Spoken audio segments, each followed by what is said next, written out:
अपने चेहरे से जो जाहिर है छुपाएं कैसे, अपने चेहरे से जो जाहिर है छुपाएं कैसे, तेरी मर्जी के मुताबिक नजर आए कैसे।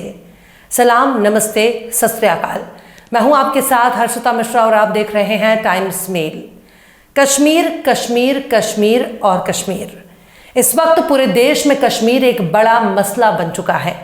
कश्मीर के नाम पर कश्मीरी पंडितों का जिक्र किया जाता है, कश्मीर का जिक्र किया जाता है, पर अब बीजेपी के लिए कश्मीर एक ऐसा नासूर बन चुका है जहां से बीजेपी सब कुछ कर सकती है पर चुनाव नहीं लड़ सकती है।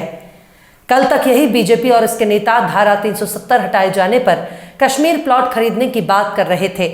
जम्मू कश्मीर से विशेष राज्य का दर्जा खत्म करने के बाद यही बीजेपी जश्न मना रही थी, लेकिन अब इसी कश्मीर में चुनाव लड़ने से कोसों दूर भाग रही है।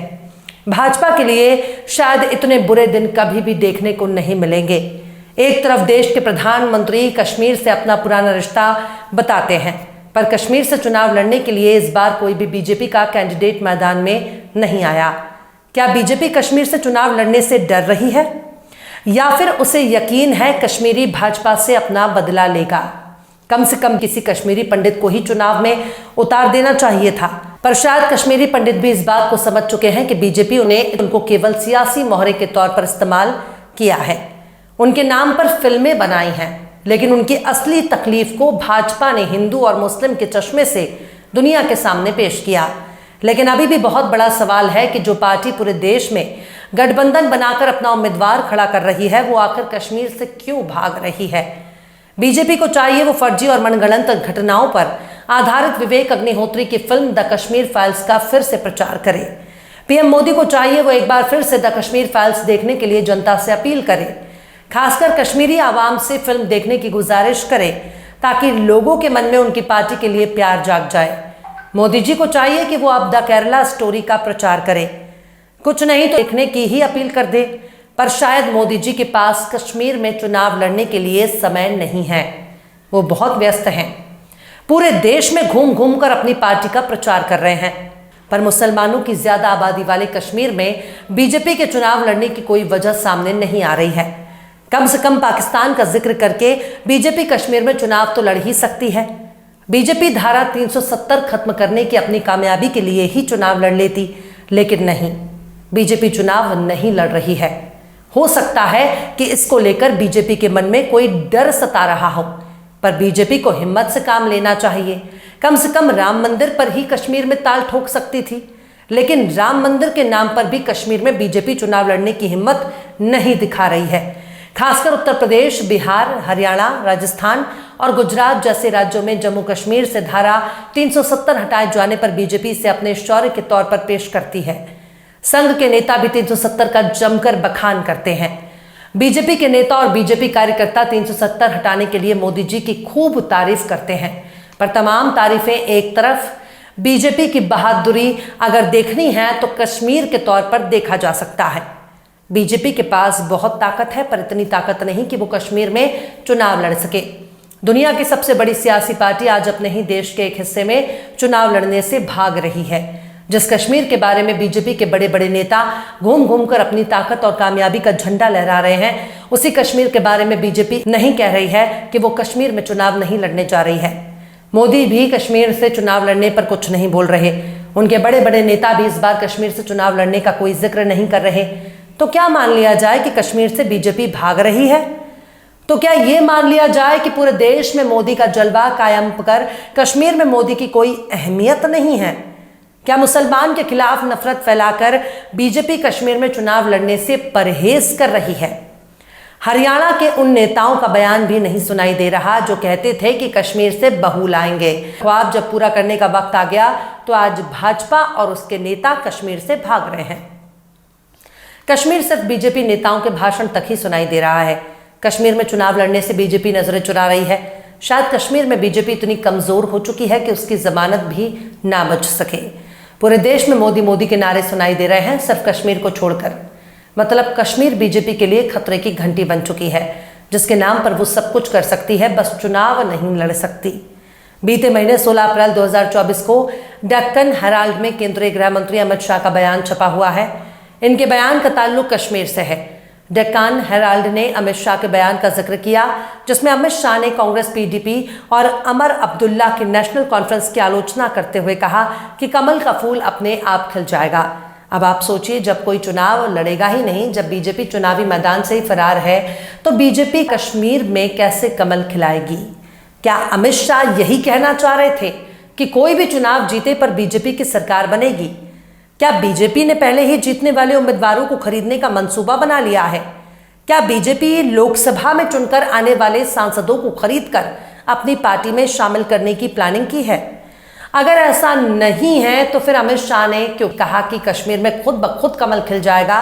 इसी तरह से अमर उजाला ने 16 अप्रैल 2024 को लिखा, कश्मीर वासियों से बोले शाह, किसी भी पार्टी को करे समर्थन पर कांग्रेस, नेशनल कॉन्फ्रेंस, पीडीपी को वोट न देना, इसके बजाय किसी भी अन्य पार्टी को वोट दें। अमित शाह ने तीनों पार्टियों पर निशाना साधते हुए कहा कि इन पार्टियों ने लंबे समय तक कश्मीर के लोगों का शोषण किया, पर सवाल है कि अगर कश्मीर में इन तीनों पार्टियों ने कश्मीर पर जुल्म किया तो बीजेपी को कश्मीरियों से खुद के लिए वोट मांगना चाहिए था, या फिर बीजेपी को डर है कि कश्मीर में उससे एक वोट भी नहीं मिलेगा। पर बीजेपी को कम से कम इतना तो ख्याल रखना ही चाहिए कि उनका अपना कार्यकर्ता तो जरूर वोट देगा, लेकिन वो कश्मीरियों से ही कह रहे हैं कि इन तीनों पार्टियों को वोट मत देना, जबकि महबूबा मुफ्ती की पीडीपी के साथ बीजेपी अपनी सरकार भी चला चुकी है। बीजेपी के चुनाव नहीं लड़ने पर अमर अब्दुल्ला ने कहा कि भले ही बीजेपी चुनाव नहीं लड़ रही पर उसकी मौजूदगी नजर आ रही है। इंडिया टुडे आज तक ने 2 मई की अपनी इस खबर में अमर अब्दुल्ला से जब इस बारे में बात की तो उन्होंने कहा कि बीजेपी का निशान नहीं है मगर चुनाव लड़ रही है। अनंतनाग में बीजेपी ने चुनाव पोस्टपोन कर दिया है। मशीन पर कमल का फूल नहीं है मगर चुपके से लोगों की मदद कर रहे हैं। पाकिस्तान से जोड़ते हुए राहुल गांधी पर दिए गए मोदी के बयान का जिक्र करते हुए अमर अब्दुल्ला ने कहा कि पाकिस्तान का इस्तेमाल चुनाव में किया जाता है। ये बदकिस्मती से बीजेपी की ही आदत है। जिस कांग्रेस ने देश के लिए इतनी कुर्बानियां दी उसके लिए प्रधानमंत्री की तरफ से इस तरह के इल्जाम शोभा नहीं देते हैं। एक नहीं 2 प्रधानमंत्रियों को कांग्रेस ने कुर्बान किया। कितने सारे सीनियर साथी तमिलनाडु, पंजाब, जम्मू कश्मीर में जब जब कांग्रेस से कुर्बानी मांगी पार्टी ने कुर्बानी दी। उन्होंने आगे कहा कि कांग्रेस ने कब मुल्क के साथ धोखा किया, चुनाव में इस तरह की बातें हमें शोभा नहीं देती। अमर अब्दुल्ला ने आगे कहा कि अगर सुरक्षा वादों की बातें सही हैं तो बीजेपी का खुद का उम्मीदवार मैदान में होना चाहिए था। बड़ी बड़ी बातें करते हैं लेकिन जब उन बातों को जमीन पर साबित करना होता है तो वो गायब हो जाते हैं। हमने इतनी रैलियां उस दौर में भी की थी जब हम पाकिस्तान के जनरलों के बंदूक के खिलाफ लड़ रहे थे। आपको बता दें कि जम्मू कश्मीर के अनंतनाग राजौरी लोकसभा सीट पर वोटिंग की तारीख आगे बढ़ गई है। पहले इस सीट पर तीसरे चरण यानी 7 मई को वोटिंग होनी थी, लेकिन अब चुनाव आयोग ने इसे आगे बढ़ाकर छठे चरण यानी 25 मई कर दिया है। चुनाव आयोग ने बताया कि जम्मू कश्मीर की कई राजनीतिक पार्टियों ने अनंतनाग राजौरी सीट पर वोटिंग की तारीख आगे बढ़ाने की मांग की थी। इनमें जम्मू कश्मीर बीजेपी के अध्यक्ष रविंदर रैना, जम्मू कश्मीर अपनी पार्टी के अध्यक्ष अल्ताफ बुखारी और पीपुल्स कॉन्फ्रेंस के नेता इमरान अंसारी भी शामिल थे।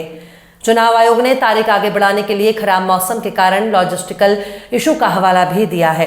13 मार्च को मुख्य चुनाव आयुक्त राजीव कुमार का बयान इंडिया टीवी की वेबसाइट पर छपा हुआ है, जिसमें उन्होंने कहा कि प्रत्येक उम्मीदवार को सुरक्षा प्रदान करने की जरूरत होती है, इसलिए एक साथ चुनाव कराने में सुरक्षा समस्याएं हो सकती हैं। उन्होंने कहा कि चुनाव आयोग विधानसभा और लोकसभा चुनावों को लेकर समान रूप से चिंतित है। दरअसल जम्मू कश्मीर से धारा 370 हटाए जाने के बाद से विधानसभा चुनाव अभी तक नहीं हुआ। राज्य की पार्टियां जल्द चुनाव कराने की मांग को लेकर सुप्रीम कोर्ट भी गई थी, जिस पर केंद्र भी चुनाव कराने पर सहमत था। विपक्ष का इल्जाम था कि सरकार यहां पर चुनाव नहीं करवाना चाहती, लेकिन जिस तरह से बीजेपी चुनाव से भाग रही है उससे तो यही लगता है कि बीजेपी वाकई चुनाव कराना ही नहीं चाहती थी। इसलिए जब चुनाव लड़ने का वक्त आया तो बीजेपी भाग खड़ी हुई। आखिर बीजेपी को किस बात का डर है? क्या कश्मीर में बीजेपी हिंदू और मुसलमान का नैरेटिव सेट नहीं कर पा रही है? क्या बीजेपी को बिल्कुल भी इसकी उम्मीद नहीं है कि कश्मीर उसका झंडा भी नहीं उठाएगा? कम से कम कश्मीर में मौजूद भाजपा के उम्मीदवार तो जरूर बीजेपी का झंडा उठाएंगे। क्या बीजेपी को कश्मीर में सुरक्षा का डर सता रहा है? शायद ऐसा नहीं है। केंद्र में नरेंद्र मोदी की सरकार है, उनके होते हुए कश्मीर में उनकी ही पार्टी के एक भी नेता को खरोच नहीं आ सकती, लेकिन चुनाव न लड़ना किसी हार से कम नहीं है। इससे बेहतर है कि बीजेपी अपनी हार का ऐलान कर दे ताकि लोग समझ सकें भाजपा मैदान छोड़कर भाग रही है।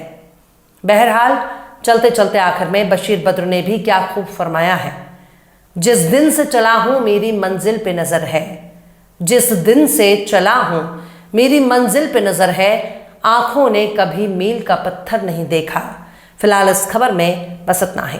इस खबर को आप हमारे साथी शम्स तबरेज़ की कलम से सुन रहे थे। आपको कैसा लगा कमेंट बॉक्स में ज़रूर बताइएगा। वीडियो पसंद आए तो लाइक करें।